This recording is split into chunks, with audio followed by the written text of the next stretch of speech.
commencer. Merci d'avoir bravé les problèmes de trafic.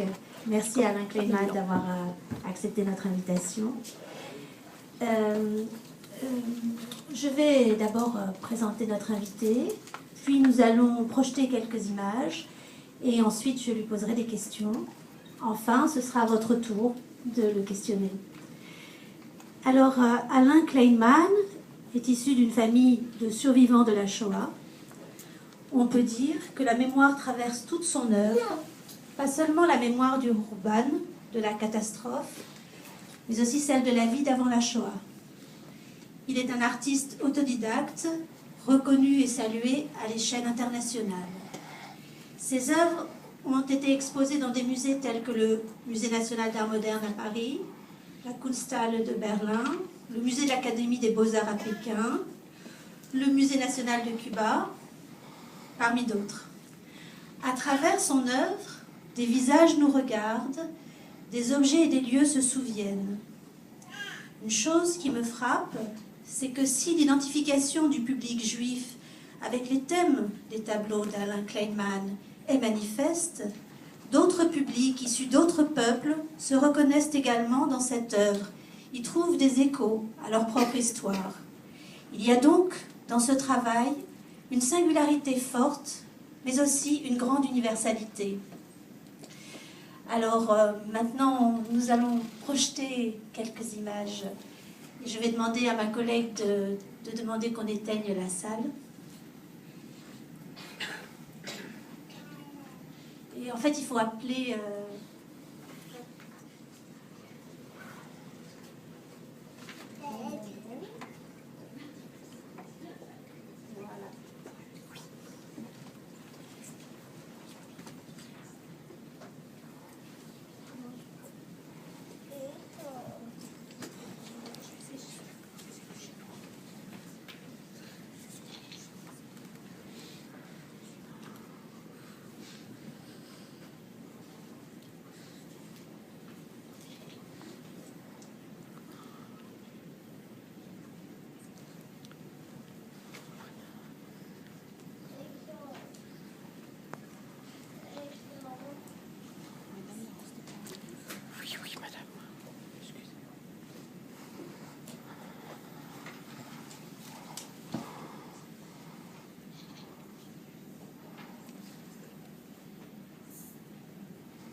Ils ont l'espace et on voit.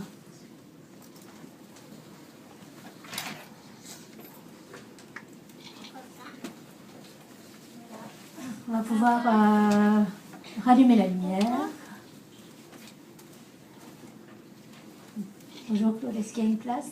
Il reste une place? Enfin, nous allons pouvoir commencer notre entretien. Je vais te passer le micro. Alain, je te cite pour commencer. Il est probable que le besoin que j'éprouve de travailler sur d'anciennes photos de famille provienne du fait que ma famille, ayant dû fuir plusieurs pays d'Europe centrale, n'ait pu conserver que de très rares photos. Peux-tu, Alain, nous dresser brièvement la biographie de ta famille? Oui, volontiers. D'abord, merci à tous, effectivement, d'avoir affronté les offres de la difficulté des transports parisiens, des marathons et tout ça. Je suis né à Paris d'une famille ashkénaze qui vient de Russie, d'Allemagne et de Pologne. Papa est né en Allemagne, donc il a pu s'échapper, ses parents n'ont pas pu, ils ont été déportés à Auschwitz. Maman est née en France d'une famille russo-polonaise qui a effectivement été très largement décidée pendant la guerre. Je ne vais pas me reciter, mais effectivement j'ai été amené assez naturellement à travailler, à être sensible au côté vieil album de famille ou grenier imaginaire ou choses comme ça. Effectivement, le cadet des soucis de quelqu'un qui tentait de s'échapper, c'était d'amener des albums de photos et des choses comme ça. Il y avait une ou deux petites photos qu'on travaillait avec soi.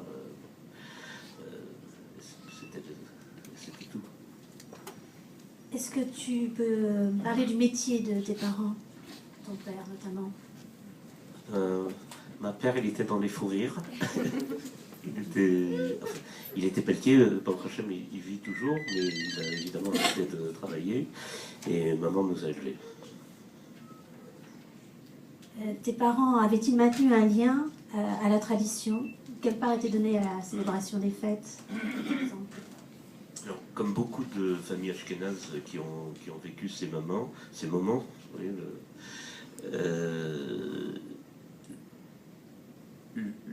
leur souci était plutôt qu'on ait une intégration la meilleure possible à la culture française. Je me souviens que ma grand-mère maternelle, par exemple, avait toujours refusé de parler russe avec maman pour ne pas que dans l'autobus on puisse reconnaître une petite fille qui ait un éventuel accent russe. Donc en fait, c'était plutôt une forte assimilation. Et moi, j'ai découvert, en ayant une vingtaine d'années, que d'une certaine manière, je savais qui était Victor Hugo ou Baudelaire. J'ignorais qui était le Maral de Prague et Rachy. Donc j'ai fait une sorte d'effort et j'ai commencé à étudier dans une yeshiva qui est pas très loin d'ici, rue Pavée, avec le Rav Rothenberg, Zichrono Bracha.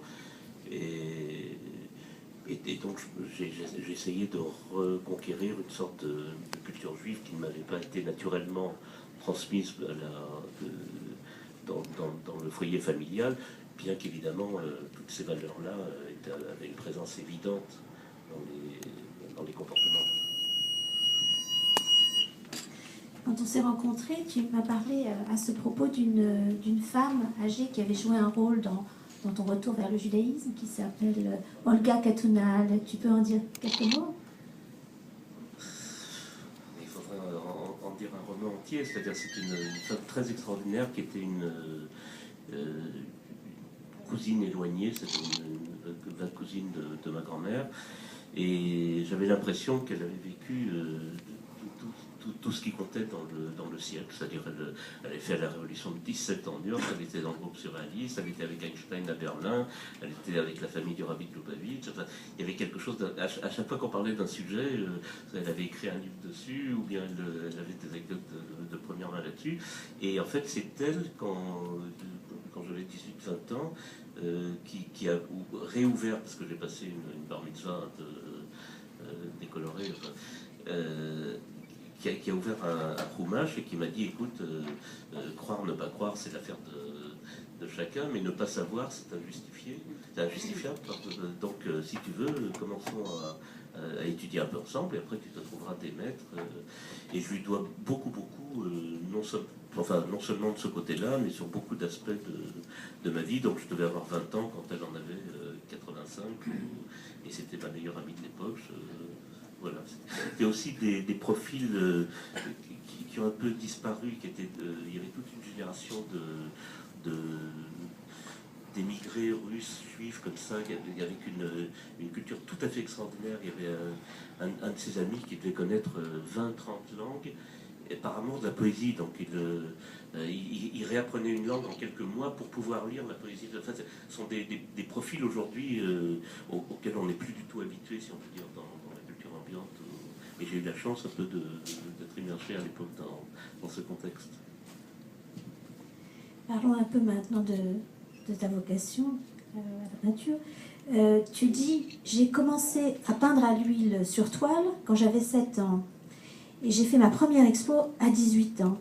La peinture m'a donc semblé un langage proche et naturel. La précocité nous surprend, hein, 7-8 ans. Tu as dit que ton père avait acquis du matériel, dans une interview, moi j'ai lu que du matériel de très bonne qualité lorsque tu étais enfant. Il avait conscience de tes dispositions? C'est un peu ces familles juives où un gosse de 5 ans qui en a un petit peu, on lui achète un Steinway à queue en se disant ça va être le plus grand plaisir du monde. Il y a ça, et puis une sorte de réflexe un petit peu, peut-être acculturel, si on peut dire, parce que dans la fonction habituelle de la peinture, c'est destiné aux artistes. Enfin, c'est-à-dire le matériel, peinture à l'huile, toile, chevalet, etc. Avec une certaine naïveté, on peut aussi imaginer qu'un gosse, s'il a envie de peindre, on lui prenne directement ce matériel-là. Donc il y a un peu de... Il y a un peu de tout ça. J'ajoute quand même que la plupart des enfants peignent et dessinent assez naturellement à l'école.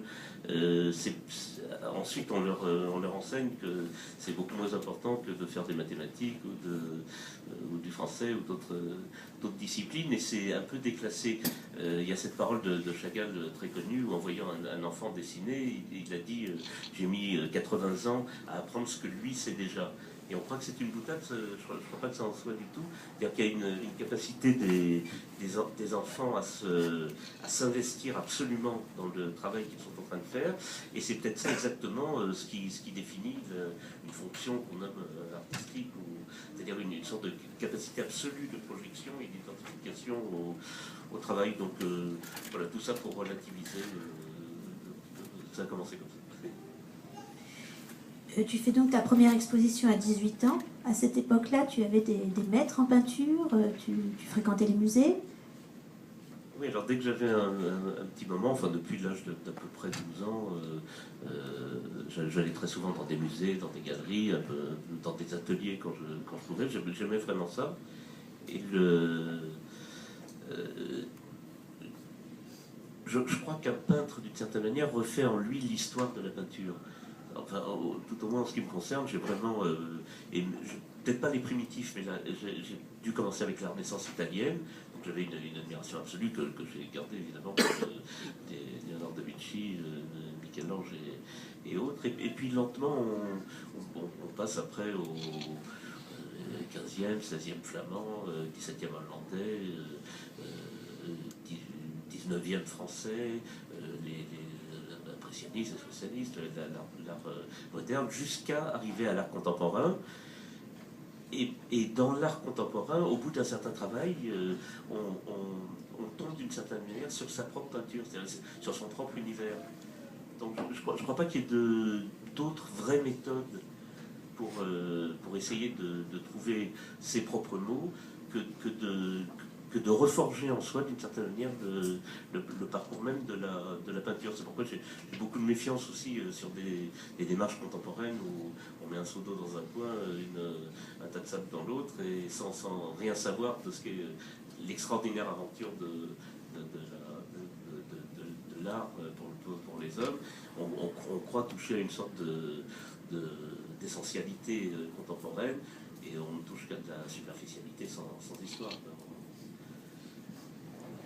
Alors, au même âge, tu entreprends un cursus de mathématiques pour passer une maîtrise, et puis après, tu fais un virage vers la sémiologie.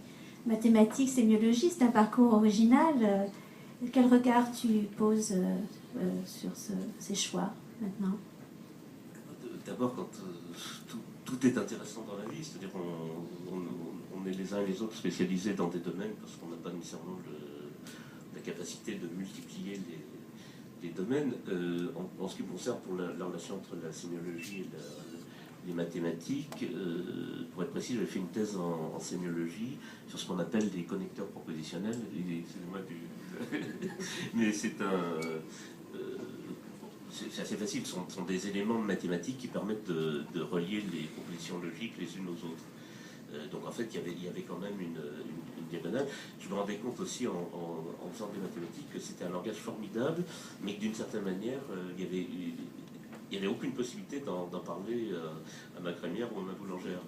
Mais c'est un vrai problème, c'est-à-dire qu'un langage qui devient profond et important pour quelqu'un, s'il se raréfie dans sa capacité de communication, pose un vrai problème. Donc je m'étais interrogé sur la nature même du langage mathématique, ou les fondements, puisque la logique c'est une sorte des actions de Zermelo, choses comme ça, c'est un peu la base sur laquelle on construit les maths. Donc je m'étais interrogé là-dessus, et puis bon, heureusement la peinture a continué à prendre le pas, et c'est une vieille histoire. Mais cette thèse de sémiologie, ça t'a amené à Jussieu, dans les années 70, à rencontrer des intellectuels tels que Julia Kristeva et d'autres dans la même mouvance. Et tu dis que ça a été un moment tout à fait passionnant.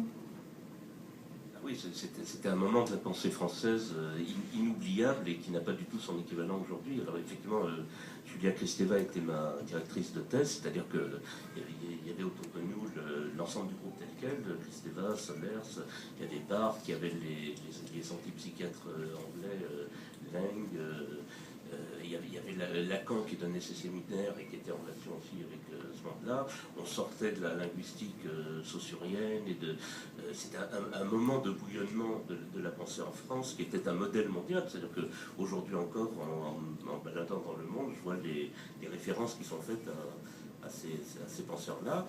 J'ajoute que l'art à l'époque n'était pas d'ailleurs en retard par rapport à ça. Il y avait des choses formidables qui se passaient, en peinture, en musique. Enfin, il y avait un laboratoire culturel à Paris dans les années 70, absolument exemplaire.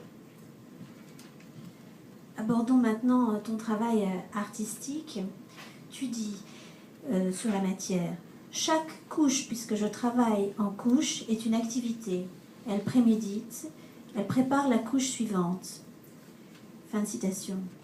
La sédimentation et la superposition de matériaux, de collage, les tonalités plutôt éteintes et le dessin final qui complète ce fond avec des motifs figuratifs, il me semble que ce sont là les caractéristiques de ton travail.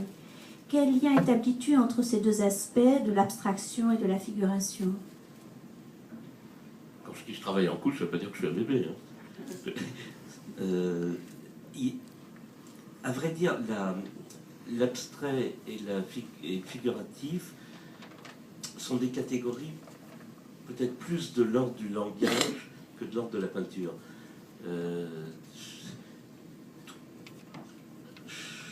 Comment dire, prenez un portrait de Rembrandt, tout est abstrait, c'est-à-dire c'est une série de touches, de matières, de couleurs, d'agencements, c'est-à-dire que la réalité de cette peinture-là, sa beauté, son importance, est dans l'abstrait finalement.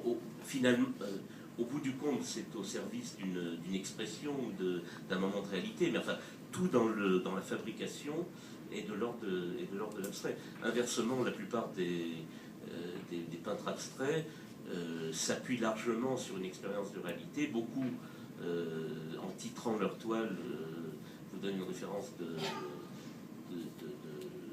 réalité, de figuration. Enfin, sont des notions beaucoup plus intercroisées qu'on ne le dit en séparant les deux.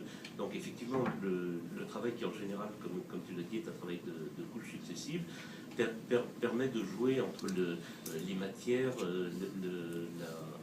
l'apparition ou non d'un sujet, le masquage du sujet, la remise en plan du sujet. Donc ces étapes-là correspondent assez bien, effectivement, d'une part à un glissement entre l'abstrait et la figure, et d'autre part à ce qui se passe peut-être dans puisque tu as dit que tout ça avait à voir avec la mémoire, le souvenir, avec cette aventure de la mémoire qui finalement est une aventure en couches successives, ou en étapes successives, ou en strates, c'est-à-dire quand on essaie de se souvenir d'un événement, sont des bribes qui arrivent, qui sont remasquées par d'autres bribes. Il n'y a jamais une netteté définitive de l'image. Donc ça sont des images mentales, évidemment, les images sur lesquelles peut travailler un peintre peuvent être en relation avec ces types de parcours mentaux. Tu recours à différentes techniques, peinture, sculpture, dessin, gravure. Est-ce que ce sont des moyens d'expression différents pour toi? Alors, tout ça me semble du même registre, c'est-à-dire que l'image qui me vient, c'est une image de sémiologie, mais j'ai l'impression que tout ça sont des mots différents qui permettent de faire des phrases de plus en plus complexes, appropriées, précises. Donc plus le vocabulaire est riche en général, plus la phrase peut être incisive et dire exactement ce qu'elle souhaite. Et il n'y a pas de différence de nature, à vrai dire, entre une gravure, un dessin, une peinture, une sculpture, un matériau. Enfin dans le travail, une fois qu'on a cassé ces catégories, parce que j'imagine que sur les rangs d'école, il y a l'atelier de peinture d'un côté, l'atelier de dessin de l'autre, etc. Mais une fois que librement dans son travail tout ça réintervient, c'est une sorte de jeu où il y a une présence, une coexistence, et puis librement on puisse dans ceci ou dans cela, de la même manière que sur une palette de peinture, on puisserait dans du bleu, du vert, du jaune. D'accord. Les photographies maintenant, certaines sont marouflées et parfois les visages sont peints, dessinés. Qu'est-ce que tu peux en dire? À vrai dire, ça complète ta question antérieure, c'est-à-dire que là aussi, la photo n'a pas une essence différente de celle de la peinture ou du dessin. C'est-à-dire, à chaque fois, ce sont des images qui suggèrent une émotion, et selon le type d'émotion, il vaut mieux quelquefois amener une vraie photographie, ou bien la dessiner, ou bien faire une peinture. Enfin, tous ces moyens-là sont bons selon ce qu'on souhaite dire. J'ai dénombré des portes et des portails devant lesquels, comme l'écrit Elisabeth de Fontenay, on se dit qu'ont été abrités là des enfants cachés. Fin de citation. Mais j'ai dénombré aussi des escaliers, des cartes géographiques, des valises, des livres empilés, des papiers d'identité, des tampons, des pinceaux, des partitions musicales, des portraits photographiques, des portraits, des gardes, des carrioles. Serait-ce une sorte d'inventaire imaginaire de la vie d'avant? Peut-être, oui. C'est-à-dire sont les signes qui persistent finalement au-delà d'un moment de l'histoire, de vie ou de voix qui ne sont plus nécessairement pour témoigner. Donc c'est des petits moments visuels symboliques qui effectivement ouvrent sur un imaginaire de relation avec ces moments. C'est comme avec la carte d'identité effectivement d'un événement, d'une personne, les traces, la vieille malle qu'on retrouve dans un grenier, et où on retrouve une photo de mariage de l'arrière-grand-mère, un peu de dentelle de sa petite robe de naissance, une carte d'identité de l'arrière-grand-tante. Enfin, c'est tous ces petits signes finalement qui résistent au temps et qui sont les derniers symptômes sur lesquels on peut s'appuyer pour retrouver quelque chose d'une vie antérieure. Donc,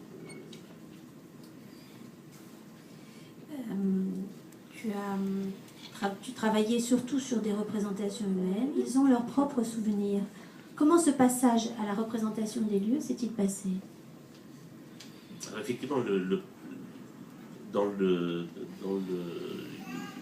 comment dire, une recherche d'émotion ou d'expressivité, rien n'est plus puissant a priori qu'un visage, un regard, une attitude. Il y a une sorte de puissance là-dedans que n'a rien d'autre. Et puis on peut se rendre compte que certains lieux, comme tu dis, ont finalement comme une vie propre, une expressivité propre, enfin quelque chose qui est du même ordre. Et je me suis rendu compte qu'un certain nombre d'objets fonctionnaient comme ça aussi. C'est-à-dire un livre aussi semble avoir sa vie propre, ce qui est raconté dedans, la personne qui l'a manipulé, les projections qu'on fait dessus, la qualité de son physique qu'il a. Enfin, il y a quelques objets comme ça, les clés, les serrures, qui sont des sortes d'énigmes, de résolutions, de manière d'ouvrir quelque chose. Les valises aussi, c'est-à-dire aussi bien des valises d'errance que des valises intérieures, que des lieux secrets. Donc j'ai commencé à comprendre qu'un certain nombre que quand je souhaitais chercher une émotion un petit peu violente comme ça, au-delà des personnages, certaines choses pouvaient me permettre d'essayer d'atteindre ça. Pendant longtemps, tu as utilisé les bruns, sépia, bistre, et tu as dit que dans ces tonalités s'inscrivent les choses abandonnées, je te cite, les choses abandonnées qui conservent la persistance des présences intérieures, comme un silence musical garde la présence des dernières notes jouées. Maintenant, tu explores le blanc. Il semble que cette question des couleurs soit importante dans ton travail. Que peux-tu nous en dire? Oui, c'est juste. C'est-à-dire que, bizarrement, c'est très important et ça fait des années que, d'une certaine manière, je suis dans une sorte d'économie des couleurs. C'est-à-dire que les bruns semblaient une sorte de monochromie. D'un autre côté, il m'a jamais manqué les couleurs de l'arc-en-ciel parce qu'elles étaient d'une certaine manière présentes à l'intérieur. Il y a des bruns rouges, des bruns jaunes, des bruns verts, et il y avait des tout petits signes. Mais enfin, il y avait cette unité qui était celle finalement d'un grenier poussiéreux où toutes les teintes prennent d'une certaine manière la même dimension. C'est aussi les sépias, les bistres, des anciennes photos, des feuilles de papier jolies.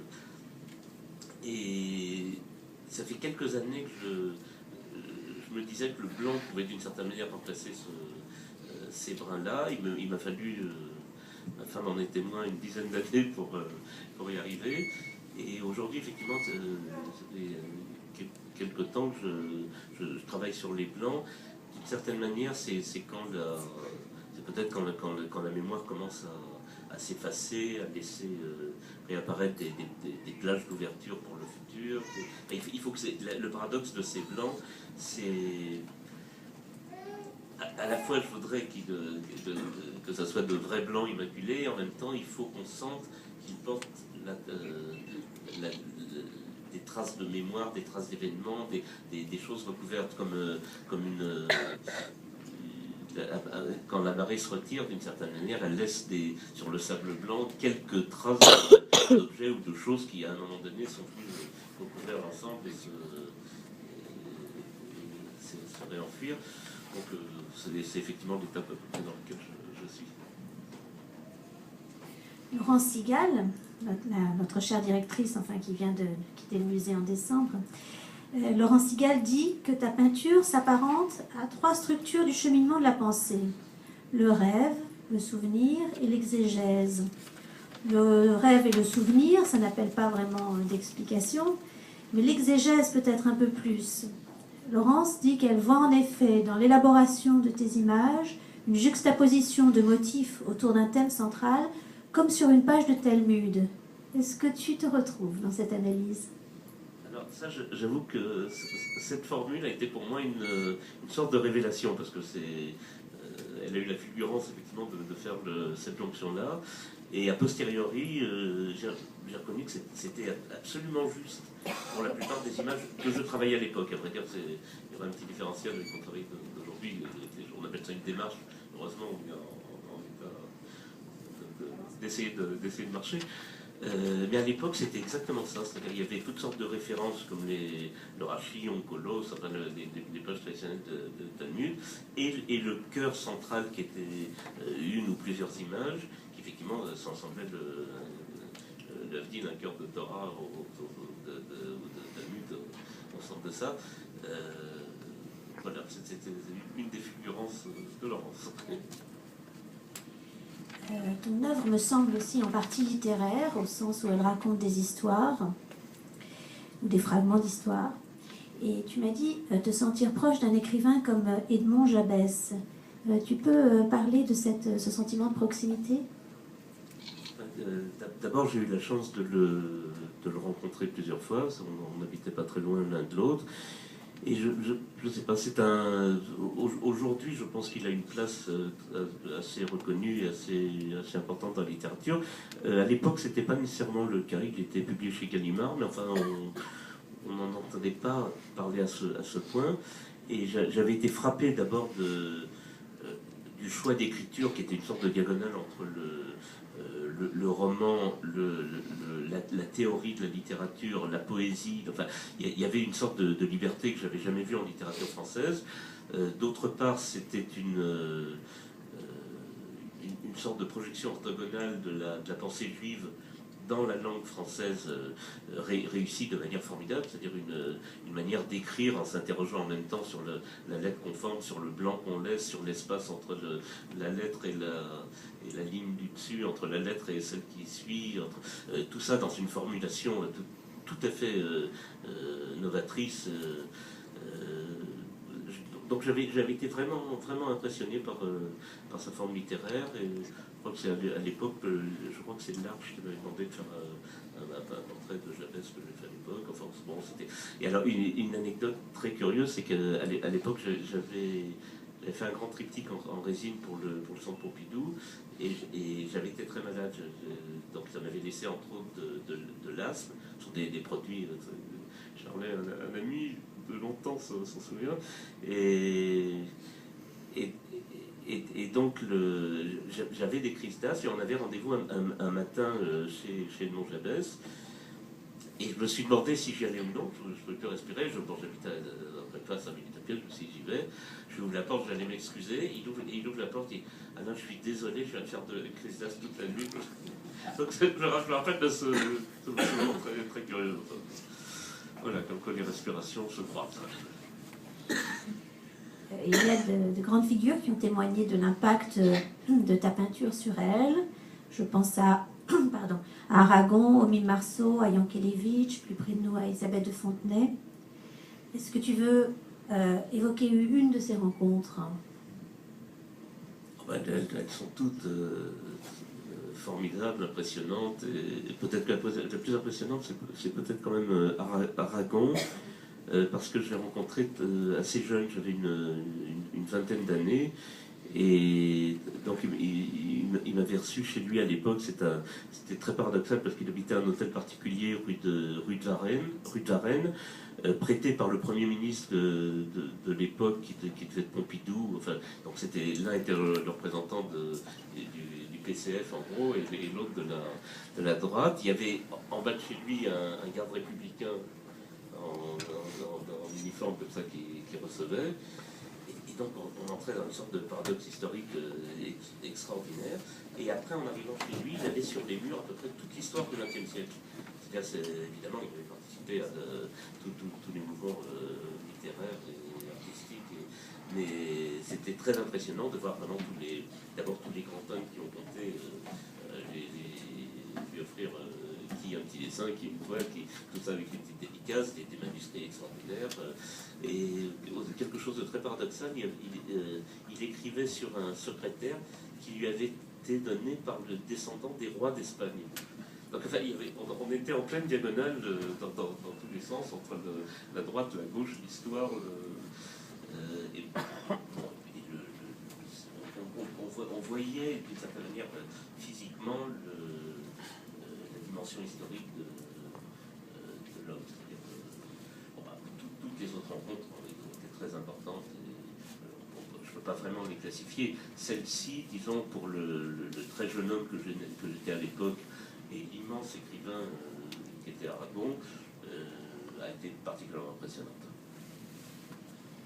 Le groupe Mémoire que tu as créé avec le peintre Aster, tu peux nous en dire quelques mots avant qu'on aborde la dernière question? Alors, on était très amis avec un peintre qui s'appelle Aster, que j'imagine un certain nombre d'entre vous connaissent. Et on s'était rendu compte que dans différents pays, plusieurs peintres travaillaient d'une certaine manière sur l'idée de mémoire, avec des hypothèses picturales assez proches, c'est-à-dire une sorte